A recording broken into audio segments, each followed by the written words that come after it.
Hi friends, Gautham Madhumitha சீரியலை பற்றி தான் நம்ம இந்த வீடியோக்குள்ளே பார்க்க போகிறோம். வாங்க நம்ம வீடியோக்குள்ளே போகலாம். மாயாவை தான் காட்டுறாங்க. மாயா வந்து வாமிட் பண்ண ஆரம்பிச்சிருந்தாங்க. அப்போ உடனே எல்லாரும் ஓடி வராங்க. என்னாச்சு மாயா அப்படின்னு சொல்லி கேட்டுட்டு இருக்கும்போதே மாயா மனசுக்குள்ள நினைக்கிறாங்க, நம்ம வந்து கன்சீவாக இருக்கிறோம்ல, அதனால தான் நம்மளுக்கு வாமிட் வருது, ஆனால் இவங்களுக்கு இந்த விஷயம் தெரிஞ்சிடக்கூடாது அப்படின்னு சொல்லிட்டு பயத்தோடு இருக்கும்போது உடனே வந்து மாயா சொல்கிறாங்க, நான் வந்து எண்ணெய் பலகாரம்லாம் சாப்பிட்டோம்ல, அதனால தான் எனக்கு ஏதோ ஒத்துக்கலை போலுக்கு, அதான் வாமிட் வருது அப்படிங்கும்போது உடனே கௌதம் சொல்கிறாங்க, இல்லை மாயா நான் உடனே டாக்டருக்கு ஃபோன் பண்ணுறேன் அப்படிங்கிறாங்க. ஐயோ அண்ணன் வரை இருந்து உயிரை வாங்கிட்டு இருக்காரு, அதெல்லாம் ஒன்றும் வேண்டாண்ணா, எனக்கு ஒன்றும் பிரச்சனை இல்லை, இப்போ சரியாயிட்டு அப்படிங்கிறாங்க. அதெல்லாம் முடியாது, நான் எப்பவுமே டாக்டருக்கு ஃபோன் பண்ணுறேன் அப்படின்னு சொல்லிட்டு கௌதம் வந்து அவங்க ஃபேமிலி டாக்டருக்கு ஃபோன் பண்ணி விஷயத்த சொல்லி உடனே வர சொல்கிறாங்க. இங்கே பார்த்தோம்னா மாயா பயத்தோடு இருந்துட்டு இருக்கிறாங்க. அண்ணன் சொல்ல சொல்ல கேட்காம இந்த மாதிரி பண்ணிட்டார் அப்படின்னு. அப்போ டாக்டரும் வந்துருந்தாங்க. வந்ததுமே என்னாச்சு கௌதம், அவசரமாக வர சொன்னீங்க, என்னாச்சு அப்படிங்கும்போது இப்படி தங்கச்சி வந்து வாமிட் பண்ணிட்டு இருக்கிறா, என்னாச்சுன்னு பாருங்க அப்படிங்கவும் உடனே வந்து என்னம்மாச்சு அப்படின்னு சொல்லி கேட்டுட்டு இருக்கிறாங்க. டாக்டர் நான் வந்து எண்ணெய் பலகாரம்லாம் சாப்பிட்டோம்ல, அதான் எனக்கு ஒத்துக்கல பொழுது அப்படிங்கும்போது இவ்வளோதானா விஷயம் கௌதம், ஆனாலும் உன் தங்கச்சி மேலே நீ ரொம்பவே பாசம் வச்சிருக்க, என்னதான் இருந்தாலும் அதுக்கு நீ இப்படியே ஃபோன் பண்ணுவேன், நீ ஃபோன் பண்ணுறத பார்த்தா நானும் என்னாச்சோ ஏதாச்சும்னு சொல்லிட்டு பதறி அடித்து ஓடி வந்தேன். தீபாவளியில் எண்ணெய் பலகாரம்லாம் சாப்பிட்ருப்பா, அதனால தான் அவளுக்கு ஒத்துருந்துருக்காது, அதனால தான் வாமிட் பண்ணியிருப்பா, இதெல்லாம் ஒரு பெரிய விஷயமே கிடையாது அப்படிங்கிறாங்க. ஆனாலும் கௌதம் சொல்கிறாங்க, இல்லை டாக்டர் நீங்கள் கண்டிப்பாக என் தங்கச்சியை செக் பண்ணி தான் ஆகணும் அப்படிங்கிறாங்க. உன் தங்கச்சி பாசத்துக்கு அளவே இல்லாமல் போச்சு, போ சரி வா மாயா, வந்ததுக்கு ஒன்று செக் பண்ணலன்னா உங்கள் அண்ணன் அவ்வளோதான் அப்படிங்கும்போது மாயா எவ்வளவோ வேண்டான்னு தடுக்கிறாங்க. ஆனாலும் உங்கள் அண்ணனுக்காக நான் செக் பண்ணியே தான் தீரணும் வான்னு சொல்லிட்டு டாக்டர் வந்து மாயாவை தனியாக அழைச்சிட்டு போகிறாங்க. எங்கே பார்த்தோம்னா கௌதம் பயத்தோடு இருந்துட்டு இருக்கிறாங்க.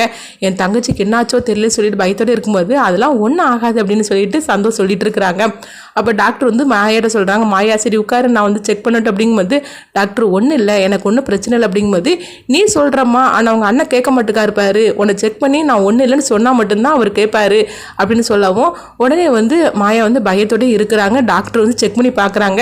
செக் பண்ணி பார்த்ததுமே சொல்கிறாங்க, மாயா நீ கன்சீவாக இருக்கிற, எவ்வளோ சந்தோஷமான விஷயம் தெரியுமா, இப்போ மட்டும் உங்கள் அண்ணங்கிட்டையும் குடும்பத்தார்ட்டையும் சொன்னோம்னு வச்சுக்கோங்க, எல்லாரும் ரொம்ப சந்தோஷப்படுவாங்க அப்படிங்கும்போது மாயா வந்து டாக்டர் தடுக்கிறாங்க. டாக்டர் நீங்கள் சொல்ல வேண்டாம் நான் கன்சீவாக இருக்கிற விஷயத்தை அப்படிங்கிறாங்க. என்னம்மா அந்த மாதிரிக்கு பேசிகிட்டு இருக்கிற, நீ கன்சீவாக இருக்கிற விஷயம் எவ்வளோ சந்தோஷமான விஷயம், இதை சொன்னாக்கி உன் குடும்பத்தார் அவ்வளோ ஒரு சந்தோஷப்பட்டுட்டு இருப்பாங்க, நீ என்னென்னா என்னை போக வேண்டாம் சொல்ல வேண்டாம்னு சொல்லி தடுத்துக்கிட்டு இருக்கிற அப்படிங்கும்போது அப்போ மாயா சொல்கிறாங்க, இல்லை எங்களுக்கு கல்யாணம் ஆகி 1 மாதம் தான் ஆகுது அப்படிங்கிறாங்க.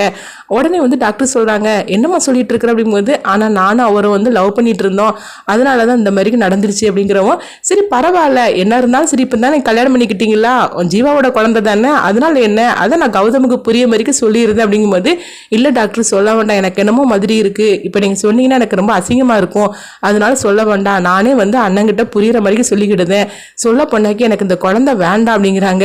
என்ன மாயா நீ சொல்லிட்டு இருக்கிற, குழந்தை வேண்டாமா, அப்படி மட்டும் நீ ஏதாவது பண்ணணுன்னு வச்சுக்கோங்க, நான் இப்பவுமே நான் கௌதம கிட்ட சொல்லிடுவேன் அப்படிங்கிறாங்க. ஐயோ டாக்டர் அப்படிலாம் சொல்லிடாதீங்க அப்படிங்கிறாங்க. அப்போ என்னதான் பண்ண போற அப்படிங்கும்போது நானே வந்து அந்த நிலைமையை பார்த்துட்டு சொல்லிடுறேன் அப்படிங்கிறாங்க. இல்லை இல்லை கௌதம கிட்ட நானே சொல்லிடுறேன், இல்லைன்னா நீ இந்த குழந்தைய ஏதாவது தப்பா ஏதாவது பண்ணிடுவேன், அதனால நான் சொல்ல போறேன் அப்படின்னு சொல்லிட்டு டாக்டர் வந்து பாரவும். அப்போ கௌதம் வந்து கேட்குறாங்க, டாக்டர் என்னாச்சு அப்படின்னு சொல்லி கேட்டுட்டு இருக்கும்போது மாயா வந்து பயத்தோடய இருந்துட்டு இருக்கிறாங்க. ஐயோ டாக்டர் இப்போ சொல்ல போறாங்க, அவ்வளோதான் நம்ம மாட்டிக்கிட்டோம் அப்படின்னு சொல்லிட்டு இருக்கும்போது அப்போ அவங்க சொல்றாங்க, இல்லை ஒன்றும் பிரச்சனை இல்லை, அவ சாப்பிட்டது வந்து ஏதோ ஒத்துக்கல, அதனாலதான் வாமிட் பண்ணி இருக்கிறா அப்படிங்கவும் இது கேட்டதுமே மாயா சந்தோஷப்பட ஆரம்பிச்சிருந்தாங்க. நல்ல வேலையை நம்மளை வந்து அண்ணங்கிட்ட மாட்டி விடாம இருந்தார் அப்படின்னு சொல்லிக்கிட்டு டாக்டர் பார்த்து மாயா வந்து ரொம்பவே தேங்க்ஸ் சொல்றாங்க. ஆனாலும் வந்து அவங்க சொல்றாங்க, இங்க பாரு மாயா, சீக்கிரமா அந்த விஷயத்தை நீ எல்லாருக்கிட்டையும் சொல்ற, அப்படி இல்லைன்னா நானே வந்து சொல்லிடுவோம் பத்துக்கு அப்படிங்கும்போது சரி நான் சீக்கிரமா சொல்லிடுறது அப்படின்னு மாயா வந்து அவங்கள சொல்லி சமாளிச்சிருந்தாங்க. இந்த மாதிரி நடந்துட்டு இருக்கு. அடுத்து பார்த்தோம்னா நம்ம வாங்க எல்லாரும் பட்டாசு போடலாம் அப்படின்னு சொல்லிட்டு எல்லாரும் போட்டுட்டு இருக்கும்போது அப்போ வந்து என்ன மாப்பிள்ள நீங்கள் பட்டாசுலாம் போடுவீங்களா அப்படின்னு ரேணுகா எல்லாரும் கேட்குமோ உடனே வந்து சந்தோஷம் சொல்கிறாங்க, நீங்கள் என்ன சொல்கிறீங்க, கௌதமுக்கு அதெல்லாம் அசால்ட்டு, அவன் எப்படி போடான்னு தெரியுமா, அவனுக்கு வந்து இதெல்லாம் ரொம்ப ஜுஜிபி மேட்ராகும் அப்படிங்கிறாங்க. உடனே சந்தோஷம் வந்து மெதுவாக வந்து கௌதம்கிட்ட சொல்கிறாங்க, இந்த பக்கம் பட்டாசு போட்டால் நீ அடுத்த தெருவுக்கு ஓடப்பட்ட ஆள், நான் எப்படி உன்னை பற்றி சொன்ன பற்றியே பெருமை அப்படிங்கும்போது டேய் சும்மா இருக்க மாட்டியாண்டா, வாயை வச்சுக்கிட்டு பேசாமல் இருடா அப்படின்னு சொல்லிட்டு இருக்கவும் சரி சரி நீங்கள் போடுங்க மாப்பிள்ள அப்படின்னு சொல்லிட்டு ஜீவாவும் வந்து சொல்கிறாங்க, மாமா போடுங்க மாமா, இந்த வருஷம் நான் ரொம்ப பட்டாசு வாங்கி வச்சிருக்கிறேன் உங்களுக்காக தான் அப்படின்னு சொல்லும்போது பார்த்தோம்னா இருக்கிறதுலே ஒரு சின்னதாக ஒன்று எடுத்து வந்து போடுறதுக்காக வரவும் அங்கேருந்து கிரண் பார்த்து சிரிக்கிறாங்க. ஆளை பார்த்தா தான் இவ்வளோ இதாக இருக்கிறாரு, இது என்னதாக்கும் புஷ்வானம் கூட போட மாட்டார் போலுக்கு அப்படின்னு சொல்லிட்டு இருக்கவும் உடனே வந்து கிரண் சொல்கிறாங்க, இந்தா உனக்கு வந்து பொம்மை துப்பாக்கி வச்சிருக்கிற, இதை வச்சு ஷூட் பண்ணுறியா அப்படின்னு கேட்கும்போது இதை பார்த்துட்டு கௌதம் வந்து எரிச்சலோடு இருக்கிறாங்க. அப்போ மற்ற எல்லாரும் வந்து கோவப்பட்டு இருக்கும்போது அப்போ சுருதி சொல்கிறாங்க, சொல்கிறாங்க கிரணை பார்த்து, டேய் சும்மா இருடா, பேசாமல் அமைதியாக இருக்க மாட்டியா, எதுக்கு வம்பு இழுத்துட்டு இருக்கிற, அவர் வந்து எவ்வளோ பெரிய ஆள் தெரியுமா, அவர்கிட்ட எல்லாம் நீ வம்பு இழுத்துட்டு இருக்காது அப்படிங்கும்போது, அவன் எவ்வளோ பெரிய ஆளாக இருந்தால் எனக்கு என்ன அப்படின்னு சொல்லிட்டு கிரண் வந்து தேவலமாக வம்பு இழுத்துட்டு இருக்கிறாங்க. அப்போ கௌதம் வந்து சந்தோஷ் கிட்ட சொல்கிறாங்க, சந்தோஷ் நீ போய் அந்த பேக் எடுத்துட்டு அப்படிங்கும்போது, என்ன பேக்கில் என்ன வச்சிருக்கிற அப்படின்னு சொல்லிட்டு கிண்டலாக கேட்டுட்டு இருக்கவும் சந்தோஷ் பார்த்தோம்னா பேக் எடுத்துகிட்டு வந்து கௌதம் கிட்ட கொடுக்குறாங்க. அப்போ கௌதம் வந்து உண்மையான அந்த துப்பாக்கி வந்து எடுத்து காட்டுறாங்க.